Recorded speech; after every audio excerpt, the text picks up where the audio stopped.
個叫焦大偉嘅人揸住一把刀衝入一間幼稚園，進行無差別殺人。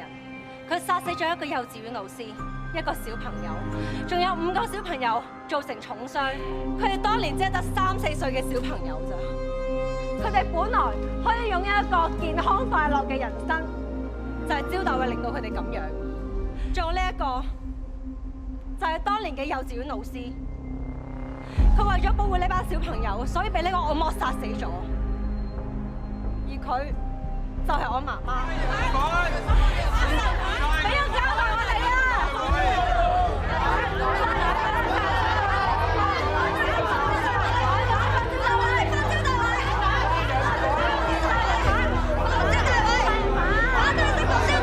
焦大偉，你仲記唔記得你當年做過啲乜嘢啊？你殺咁多人，你良心過唔過意得去啊？你擘大眼睇清楚，你對我哋做成啲咩傷害？你睇我哋搞到我哋人生變成點樣？你一定會有報應㗎！我都唔明點解個個都話我偏激啊！你知唔知啊？精神病同 cancer 一樣，多數都唔會斷尾，就算俾你好返，都好大機會會復發。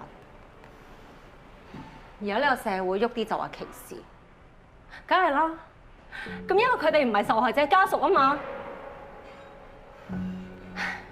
如果你問我嘅話，我覺得歧視好過輕視咯。我哋歧視佢，佢一個人難受；但係輕視佢咧，俾佢通街走，驚唔驚做人好似我媽咪佢哋咁樣啊？真係會死人㗎喎！我知佢而家喺旺角間社企餐廳度做侍應，而家最大嘅隱憂係間餐廳附近就有一間幼稚園啊！我真係好驚歷史會重演。如果佢又揸住把刀入去劈啲細路，咁點算啊？到時先後悔放翻佢出嚟就太遲。我一定唔會俾呢件事發生。我會日日及住佢，一見到佢發癲我就報警。最好啲警察到時一開槍，一槍射死佢。好明白你點解咁憎，不過唔好講好多口頭千祈唔好因為仇恨去諗歪咗，同埋做錯嘢，咁樣真係唔值得你。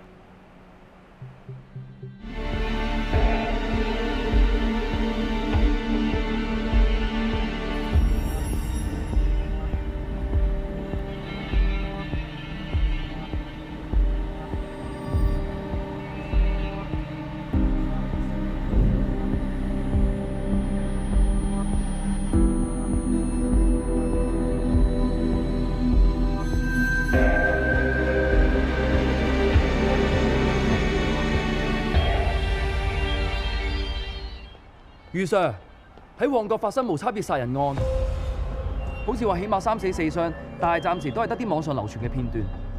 有冇捉到兇手？新聞冇講，通知大家準備出發。收到。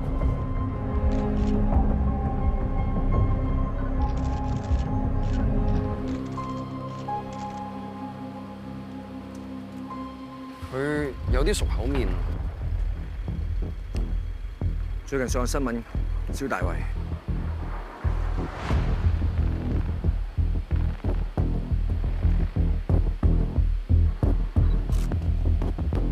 點啊？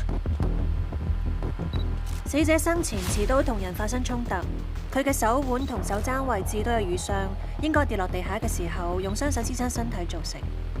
而佢手臂呢一個位有好深嘅防禦性傷口，應該係俾人斬嘅時候用隻手去阻擋造成。至於佢頸部呢一個傷口係致命傷，切斷咗佢嘅頸動脈，當場死亡。至於兇器，我覺得應該唔係呢2把刀。同意啊。佢手臂上邊嘅防禦性傷口切口好大，應該係由斬骨刀造成。但係頸呢個傷口應該係由較小巧嘅銳器形成。刀上面嘅係非垂直噴淺形體血跡，刺級血點往同一方向拉長，出嚟點一致。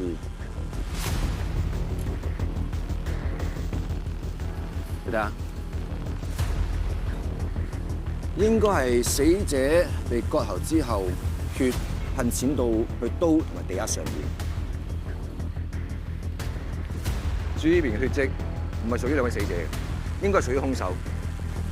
而呢條就係兇手逃跑路線。Sir，法證嘅，唔該晒。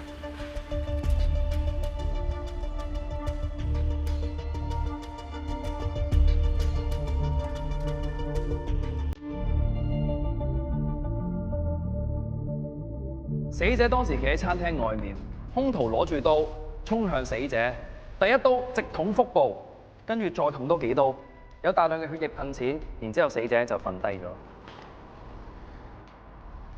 死者倒地之後，兇手腳襲擊死者，喺個時候仲刺穿咗心臟。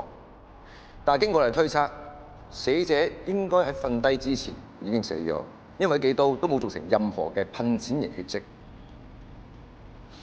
咁兇手呢幾刀可能就係因為佢當時嘅精神狀態，又或者係發泄嘅行為。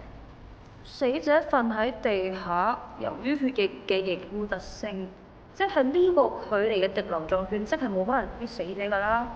咁即係咪兇手行兇嘅時候解釋咗自己，所以流血？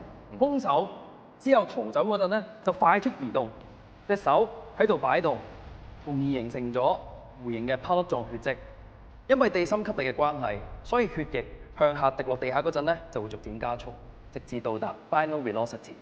而 final velocity 嘅秒速係75 cm/s。醫生，你問？化驗報告出咗，編號814、889同埋941嘅血跡都係嚟自同一個人，同現場所有人嘅血液都配對唔到。在焦大衛的手上，除了他自己的血，還驗出兇手以及第一名死者微量的血。咁最後可能焦大偉當時有捉住過兇手啦。咁個動機係啲咩啊？唔想佢繼續殺人？有冇咁偉大啊？焦大偉黐線㗎。方海欣，我哋而家係用法證嘅角度去揾成件事嘅真相。焦大偉係咪黐線，唔係我哋考慮因素。仲有，佢已經被評為精神病康復者，用黐線嘅標籤佢對佢好唔公平。Sorry sir。繼續，就當你焦大偉。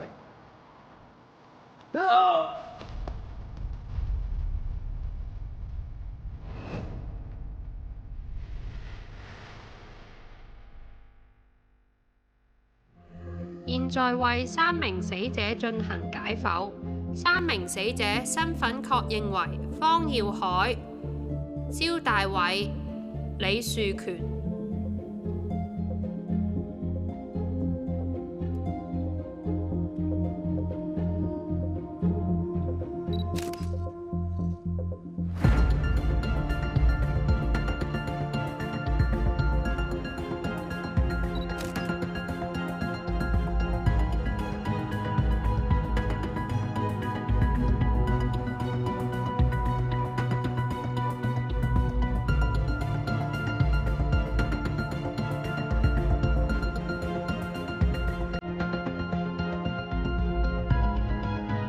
死者身上邊嘅刀傷主要集中喺胸腹部，佢腹部有7處被反覆穿刺嘅刀傷，而心口就有4處，總共11刀。呢一啲刀傷有8處嘅周圍都產生咗護手形式嘅瘀傷，估計係當時兇手用盡全力將兇器捅入死者嘅身體造成。喺死者嘅手指甲上邊發現到黑色嘅疑似係衣物纖維嘅嘢。仲有微量未知嘅黃色粉末，相信應該係死者搲到兇手喺兇手身上面留低。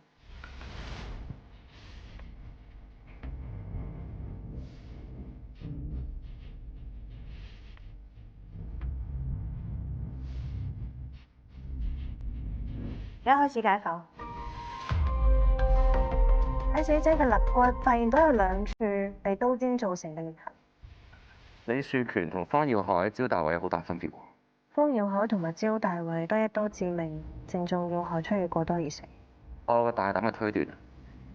你係咪想講兇手應該係唔認識方耀凱同埋焦大偉，但係同李樹權就有仇？你幫你會舉重。呢樣嘢交翻俾重案再調查。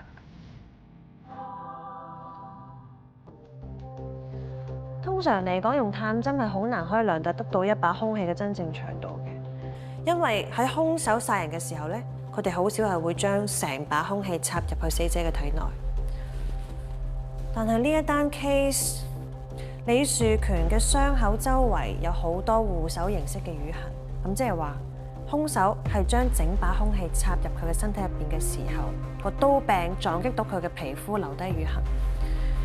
佢身上總共有8處傷口係有咁樣嘅瘀痕嘅，咁即係話兇手係用盡全力咁樣捅入去佢嘅身體入邊，從而可以推測得到嗰把兇器應該係一把輕巧嘅雙刃軍刀。至於點解兇手要咁樣毫不留情，反覆捅殺李樹權，動機未明。